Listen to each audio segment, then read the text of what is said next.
आज त्याच्या गळ्यातली दोरी तुटली आहे ना, त्याच्यामुळं सारखं पळत आहे. त्याला पळायला पण आजच भेटलं एवढं मोकळं, त्याच्यामुळं रोज. चल इकडे.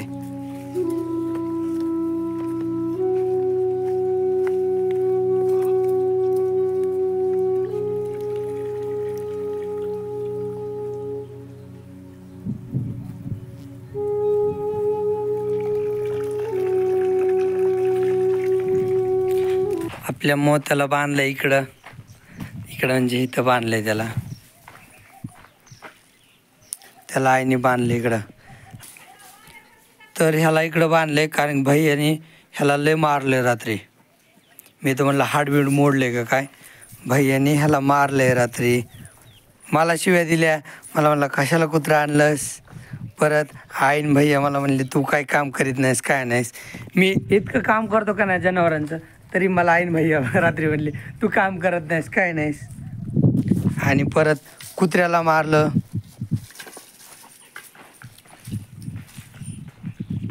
त्याला लंगडं केलं भैयाने रात्री. मी तर आलोच ना, मला बघू वाटलं नाही. त्याचा पाय मोडलाय भैयाने, मागचा डावा पाय. त्याला उभं पण राहता येत नाही त्याला. मी एवढं सांभाळलं होतं आणि भैयाने मारलं त्याला. बरेच दिवस झालं बैल धुतलेले, तर म्हटलं आज बैल तरी धुवून काढत. तर सर्जाला इथं असं बांधलं होतं पॅक. त्याला बांधून इथं बकेटमध्येच धुतलं, कारण की हौदावर पाणी जास्त वेस्ट होतं आणि इथं पाणी वेस्ट करायचं नव्हतं म्हणून त्याला जाम बांधला होता. आणि 2-3 बकेटमध्ये तर धुवून काढला. पहिल्या बकेटमध्ये त्याला ओलून घेतलं, नंतर साबण लावली, ब्रशने चोळलं आणि मग नंतरच्या 2 बकेटमध्ये त्याला धुवून काढलं. 1 बकेटमध्ये मानेपासून पाठीमागं आणि 1 बकेट तोंड धुतलं त्याचं. तर शिंगाचा वगैरे शेण लागलेलं मी जमेल तेवढं काढून घेतलं आहे. आता हा धुवून झाला आहे. आता ह्याला बांधायचं आणि चिमण्याला घ्यायचं. तर थोडा वेळ मी असंच राहून दिला, कारण थोडं वाळेल जागेवरच, त्याच्यामुळं. आणि हे कसं शांत बसले लंगडं पिल्लू.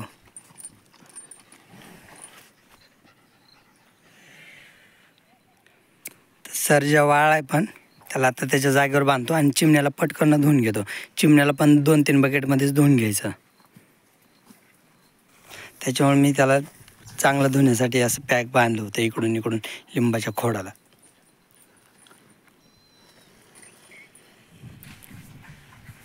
सर्जाला त्याच्या जाग्या बांधले. सगळेच जनावरं धुतल्यानंतर असं पाणी चाटतातच, पण वासरू पण बघितलं पायाचं वगैरे पाणी चाटतं, तर सर्जा पण पाणी चाटतोय.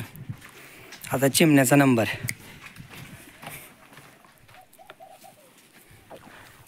चिमण्याला पण सर्जासारखंच पॅक केलं खोडाला जवळ, म्हणजे पटकन थोड्या पाण्यात धुवून होईल. नंतर मोत्याला धुवायचं. बैल धुवून झाल्यावर आराम करतोय आता तो. चिमण्या धुवून झालाय, त्याला थोडं वाळून देतो. मग थोड्या वेळाने लगेच त्याच्या जागेवर बांधायचं.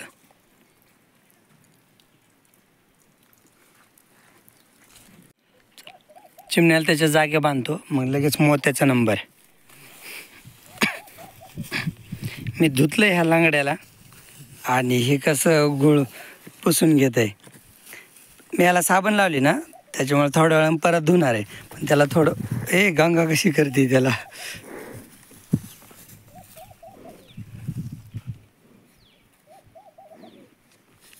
गंगा कशी ती जात नाही गंगाच्या जवळ.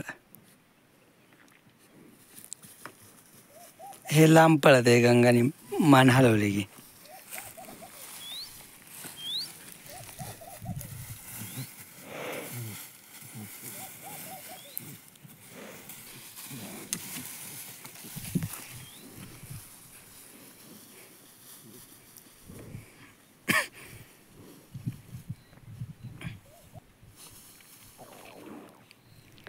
कसं लोळून घेत आहे. सगळं अंग कोरडं केलं त्याने. पण मी त्याला परत धुणार आहे आणि त्याला वाळल्यावरच मातीत सोडणार आहे.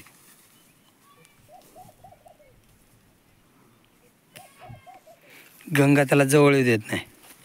ए लांगड्या मोत्या चल, मोत्या चल इकडे चल. तिकडेच पळत आहे.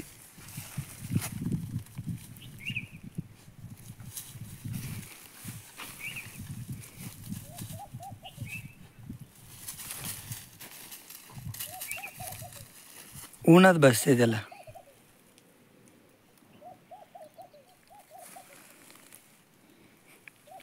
मोत्या चल चल.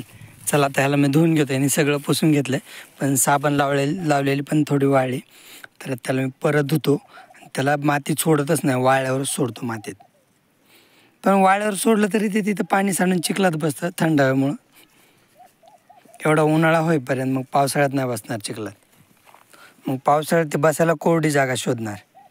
तोपर्यंत मी त्याची व्यवस्था करणार आहे चांगल्या जागेवर.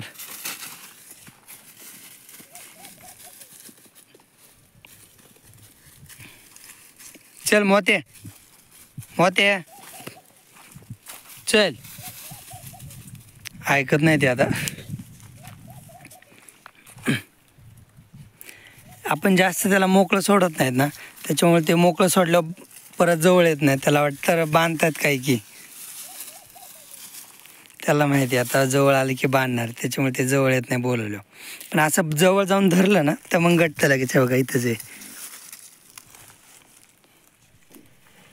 बैल आता चांगले वाळलेत. हा पण वाळल्यानंतर जास्त सफेद दिसतात. धुतल्या लगेच एवढे सफेद दिसत नाहीत, पण नंतर जास्त सफेद दिसतात. बाकीच्या गावरंगाया झाडाखाली बांधल्यात, ह्या जरशा इथं बसल्यात. रोडचं काम चालू होतं ना पलीकडं, तर रोडच्या कामाची धूळ जास्त बसली होती बैलांवरती. या गायांवरती पण बसली, पण एखाद दिवशी धुवून काढू जरशांना पण. म्हणजे तशी सगळ्यांवरच बसली. पण बैलांचा कसा पांढरा कलर आहे ना, तर ते जास्त मळकट दिसतात बैल. आणि आपल्याला बैलगाडी घेऊन जायचं असतं ना रस्त्याने वगैरे, थोडे स्वच्छ दिसायला पाहिजेत म्हणून यांना धुतले. तर चिमण्या पण आता धुतल्या एवढं स्वच्छ वाटत नव्हता, पण आता जास्त स्वच्छ वाटतंय. आपण उन्हातून बघू इकडनं तर चांगला स्वच्छ दिसतोय.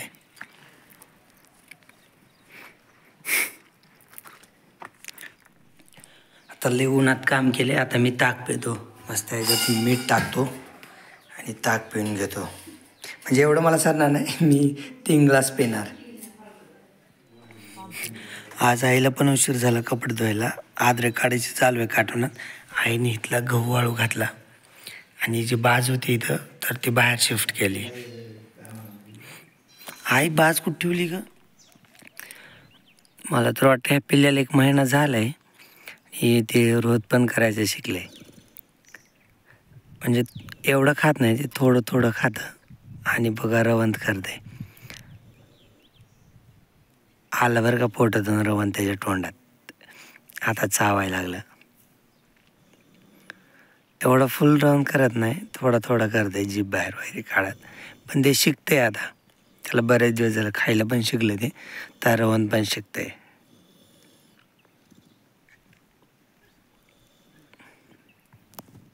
किती थोडा थोडा घास घेते आणि झालं.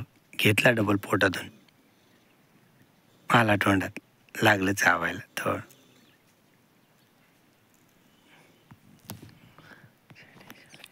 इकडं पाठीत पाणी ठेवलं होतं त्याला, तर त्यांनी घडूळ केले त्याच्यात पाय देऊन.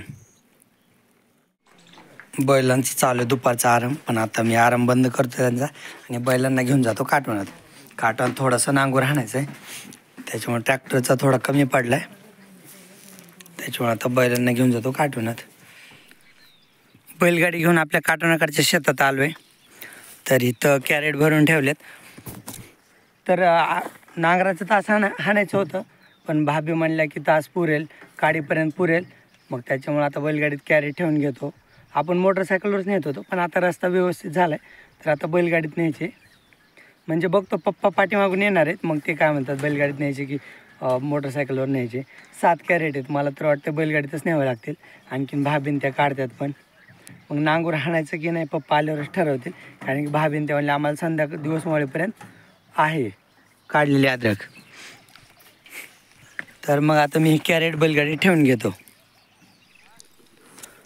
पप्पा आलेत कॅरेट घेऊन. तर ट्रॅक्टरने नांगरलेलीच अद्रक संध्याकाळपर्यंत काढायला जाते भाभीला आणि त्यांना. त्याच्यामुळे आता नांगऱ्याने तास घालायचं नाही. तर मी थोडे बैल सोडले चरायला रिकामे. सरजे इकडं हराळ खातोय आणि चिमणे पण हराळच खातोय. थोडी हिरवी आणि बऱ्याच दिवसातून 5-6 दिवस झालं थोडे पण चरले नाहीत ना, त्याच्यामुळे चांगले चरतात, मस्ती करत नाहीत. आणि मस्ती करू नये म्हणून मी ह्यांचे दावे पण सेपरेट केलेत. ह्याला इकडे सेपरेट केले, त्याला तिकडे सेपरेट केले. तर मी आलो ह्या पांगऱ्याच्या झाडाकडं. तरी ते चिमण्यांचा किती चिवचिव वाटे सगळा. हे झाड पण चांगलं बहरलंय. तर ह्या पळसाच्या झाडाचा बहर संपलाय. 5-6 दिवसाआधी भरपूर बहर होता पण फुलं गळले. तर हे नवीन पांगऱ्याचे झाड आहेत ना, तर ह्यांना फुलं आलेत. तर ह्याच्यावर पण नुसते चिमण्याच आहेत. इकडं परत इकडं एक झाड आहे, ह्याला पानच नाही आहेत पण फुलं मात्र भरपूर आहेत. तर हे पण पांगऱ्याचं झाड आहे. मला मागच्या वेळेस ओळखू आलं नाही, मला वाटलं हा पळसच आहे काय की, पण हा पळस नाही. आणि इथं लाईनीचे सगळे फुलांचे झाड आहेत. परत समोर एक झाड आहे फुलांचं. तर समोरचं पण पांगराचेच लय मोठे झाड आहेत.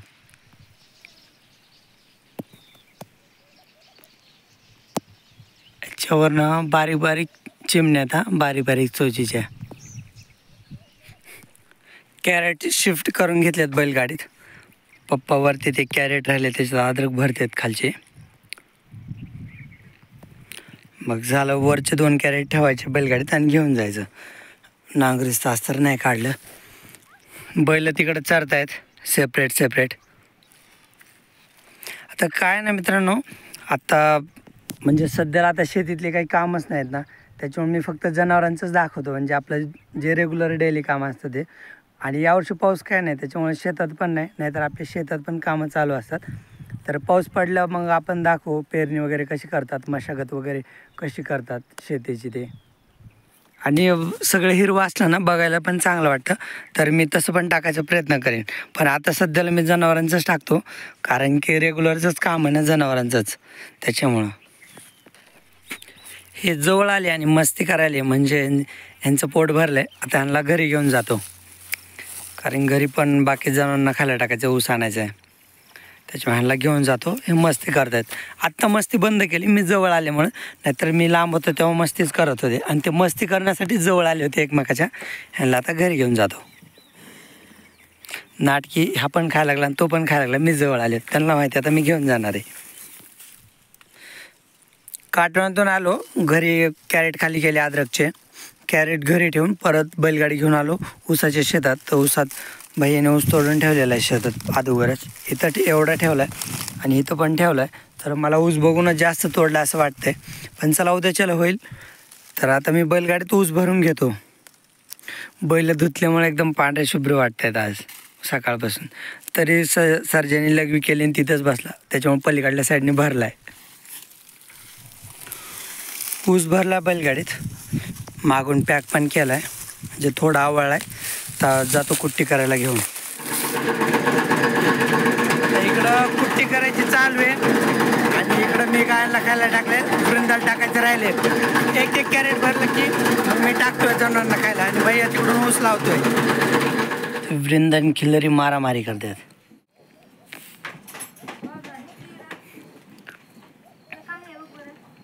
खिलेरी वृंदाला मारते, लगेच वृंदा तिला मारते.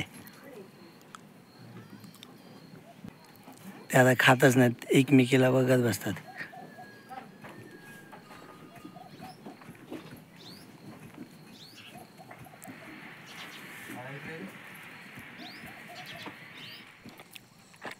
सगळे जनावर वगैरे पाणी पाजून झालेत. बैलांना पण पाणी पाजले. फक्त कडबा आणायचा राहिला होता आणि सकाळी पण मलाच आणावं लागेल. तर कडबा आणि परत सकाळी सोलरचं वायर जोडायचं आणि ते, त्याच्यापेक्षा आता रात्रीच्या लाईट आहे. तो उद्या सकाळची कुट्टी मी आत्ताच करून घेणार आहे. त्यासाठी मी आलो वैरण न्यायला. तो इथली हौदापासलीच वैरण न्यायची, जवळचीच आहे. फार काय उशीर झाला नाही, कामं सगळे वेळेवर झालेत. सगळे जनावर पाणी पाजून झालेत. फक्त घरी बैलगाडी सोडली की मग झाले, कामाचा शेवटच झाला. तर आता मी पटपट वैरण टाकून घेतो. आणि वैरण पण ही पटकन टाकायला ती, कारण की पेंड्या मोठाल्यात आणि वाढलेली वैरण आहे चांगली आणि जवळच आहे, घराच्या जवळ. वैरण भरून झाली बैलगाडीत. तर एवढीच बस होईल, कारण की ऐक ना, तर एवढीच वैरण बास होईल, कारण की वैरण पेंडी पण मोठाली आणि लांब वैरण आहे. एवढीच उरून राहील ह्याच्यातलीच वैरण. आणि बैलांना पण उशीर झाला, ती गडबड झाली.